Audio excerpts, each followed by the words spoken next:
We continue discussing basic properties of polyhedral sets, and next we'll talk about the existence of extreme points.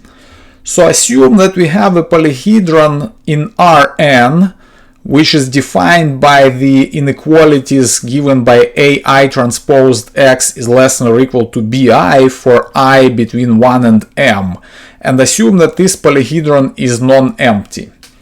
Then what we claim in this theorem is that the following three statements are equivalent. The first statement is that the polyhedron P has at least one extreme point.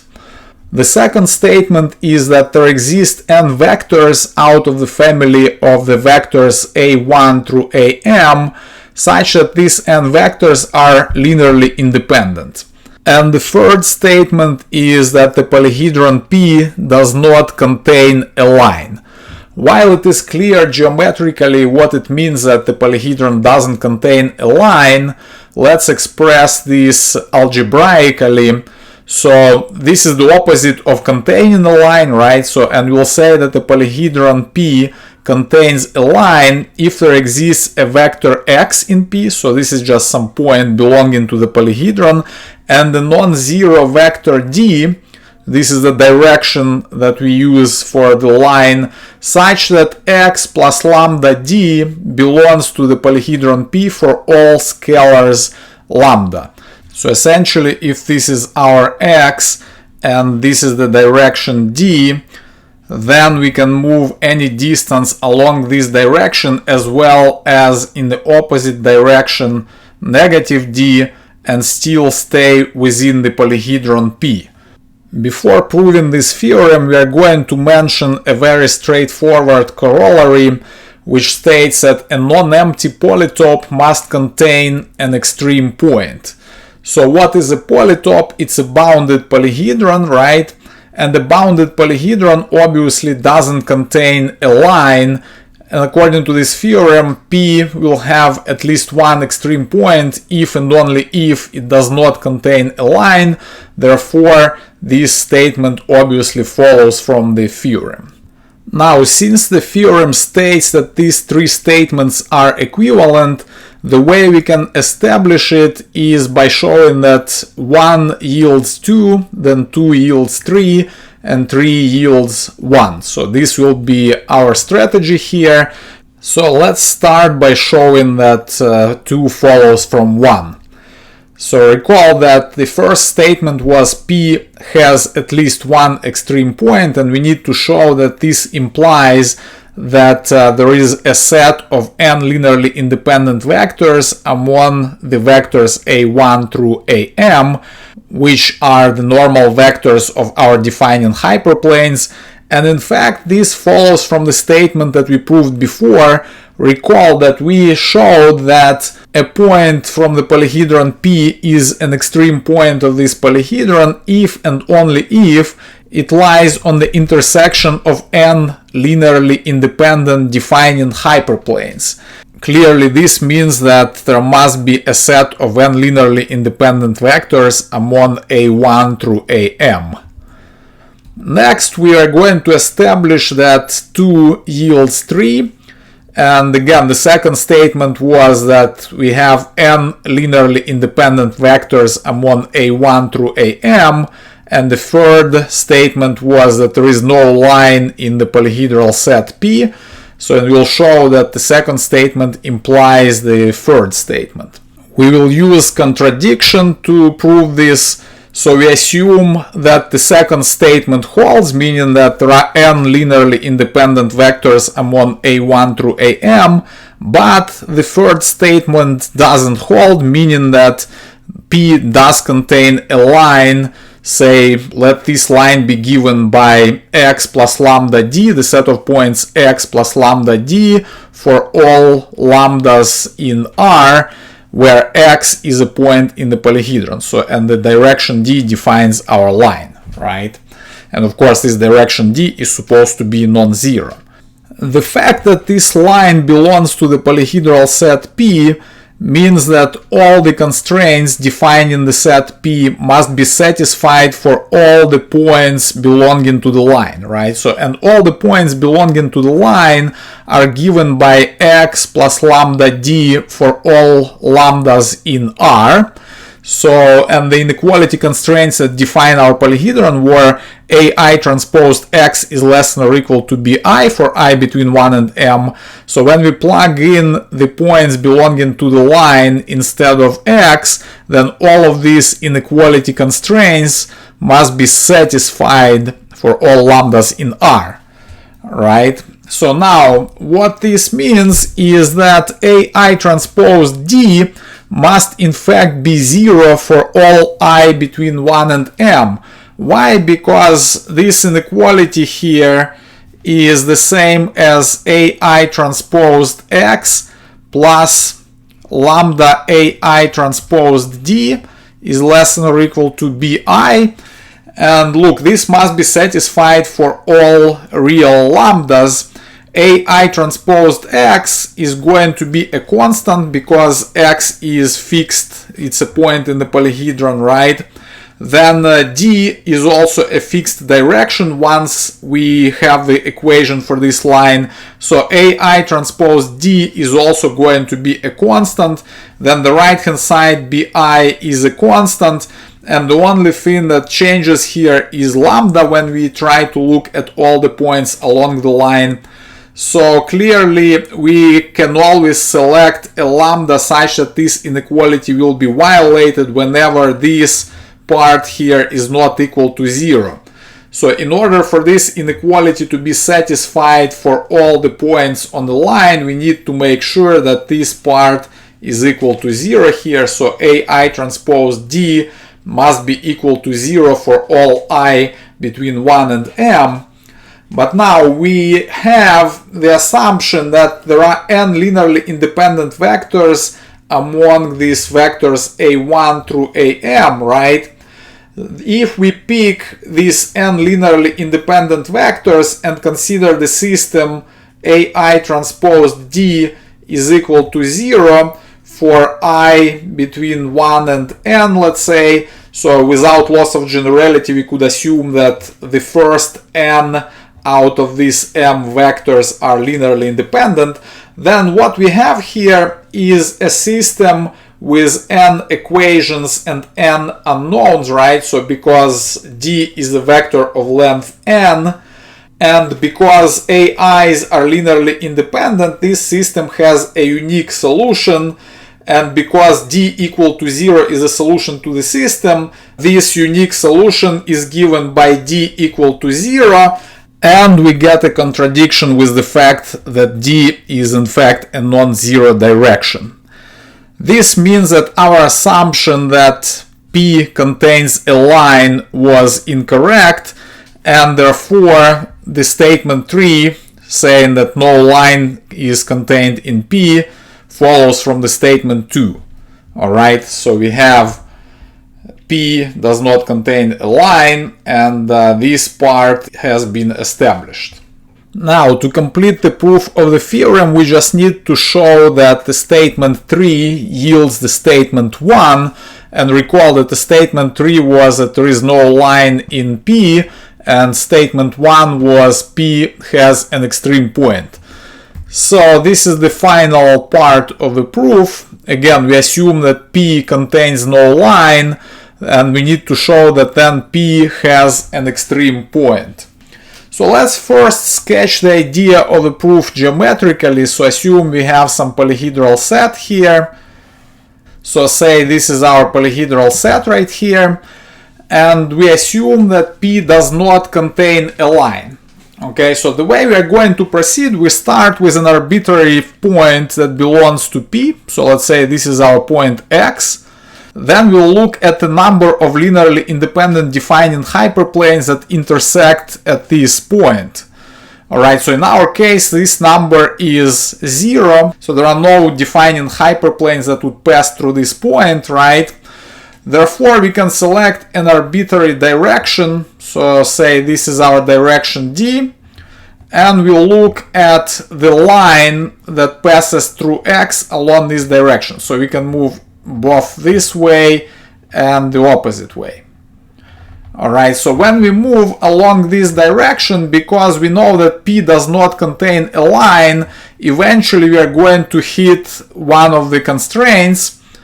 Okay, so and we are going to reach this point right here. So let's denote this point by Y, let's say. And this point now has one active constraint. Alright, so there is one defining hyperplane that passes through this point Y. So we increase the number of active constraints from 0 at point X to 1 at point Y. And at every iteration of this proof process, we want to increase the number of active constraints by 1 until we reach the number of active constraints which is equal to n, the dimension of the space, at which point we can claim that we found an extreme point because the point is on the intersection of n linearly independent defining hyperplanes. So in our case we went from 0 to 1, right? So now we are looking at the point Y. Because it is on only one of the defining hyperplanes, there is a space to move for us, right?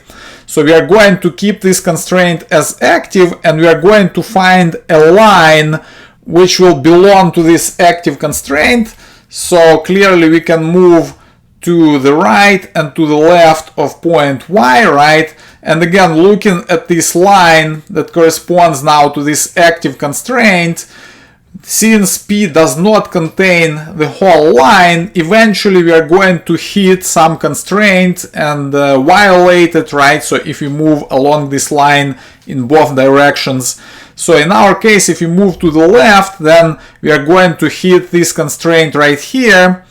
And clearly this constraint will be linearly independent with the previous active constraint. And now at this point we are having two active linearly independent constraints. Alright, so and because this is a two-dimensional space, we have as many linearly independent defining hyperplanes intersecting at this point as the dimension of the space, and this means that we found an extreme point. Alright, so that's the idea of the proof, and now we are going to establish it algebraically.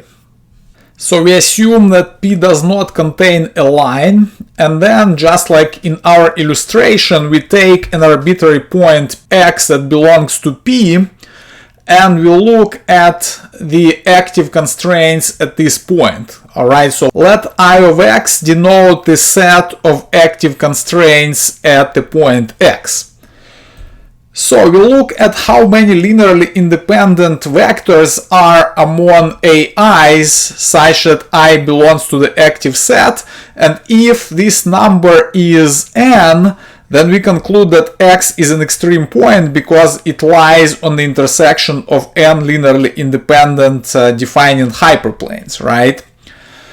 Alternatively, if there are less than n linearly independent vectors in this set right here, then there must be a non-zero direction such that this direction is a solution of the system AI transpose D is equal to 0 for I in this active set. So essentially this means that we have this space to move in the set of active constraints at our point X, and algebraically we have this space to move because this is an underdetermined system, so there are infinitely many solutions, so we can just pick one of these non-zero solutions as our vector D. So now if we try to move in the direction D and the opposite direction, so we are looking at X plus lambda D for all possible scalars lambda, then because P does not contain a line, we are going to hit one of the constraints at some point, right?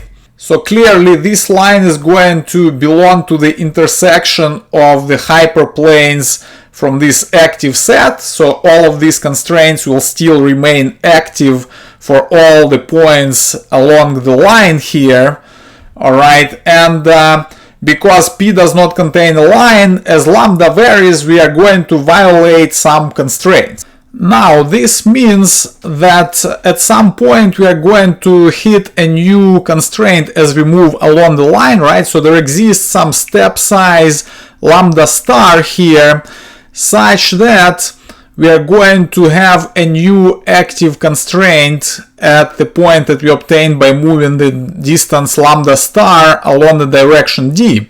So some constraint j that was not active at x is going to become active at the point x plus lambda star d. Moreover, aj is going to be linearly independent of the set of active constraints that we had at the point x, because if it was not linearly independent of this set, then this would imply that aj can be represented as a linear combination of the constraints from the set I of x, right? So it would be the sum of some, let's say, mu i's times ai. So and the summation is over the set I of x, right? So where at least one of mu i's is not equal to 0, right? So then if I consider aj transpose times d, this will be given by the summation of mu i's ai transpose times d for I in I of x. And then all of these are equal to 0, right? So we are going to obtain 0. And if we had aj transpose times d equal to 0, then we would have this part strictly less than bj, because recall that the jth constraint was not active at x, right? Therefore we would get a contradiction here. Okay, so we conclude that aj is linearly independent of this set here, and therefore this point that we obtain, x plus lambda star times d, the active set of this point is going to contain at least one more linearly independent constraint compared to the point x. So just like in our illustration, moving along this direction d, we are going to hit the boundary, right? So we're going to hit an additional constraint, which will add one more linearly independent constraint to our set of defining hyperplanes intersecting at the current point. So now the current point is going to be x plus lambda star d, and we are going to repeat this process starting from x plus lambda star d. And because at every iteration of this process we are going to add one more linearly independent constraint that will be active at our new point, we eventually are going to arrive at a situation where we have n linearly independent defining hyperplanes intersecting at our point, meaning that we obtained an extreme point of P. So this proves this last statement, and therefore we have the complete proof of our theorem. As a corollary of the theorem we just established, let's consider the special case of polyhedral cones. Recall that the polyhedral cone is defined by the constraints ai transposed x less than or equal to 0 for I between 1 and m, and we know that the polyhedral cone always contains the origin because all the hyperplanes intersect at the origin, right?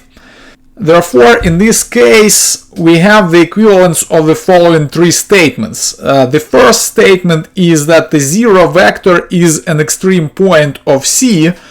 Look, because all of the defining hyperplanes intersect at the point of the origin, then you have the existence of an extreme point for this cone if and only if the origin actually is an extreme point, right? So then the second statement is the same as before. There exist n vectors out of the family a1 through am which are linearly independent, and the third statement is also the same as before. The cone C does not contain a line. So in the case of the polyhedral cones, the more general statement that there exists an extreme point of the polyhedral set P is replaced with the statement that the zero vector is an extreme point of our polyhedral cone C.